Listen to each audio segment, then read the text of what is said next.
Today, I'm going to show you how to make a quick release knot for horses.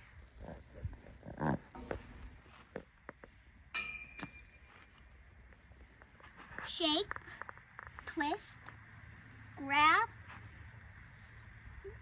loop.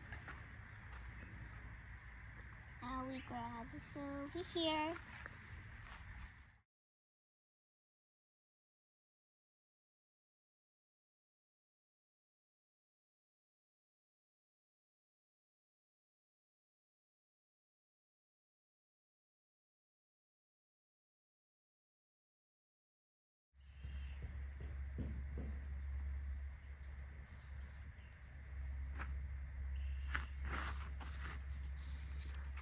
Boys and girls, I hope you enjoyed this video.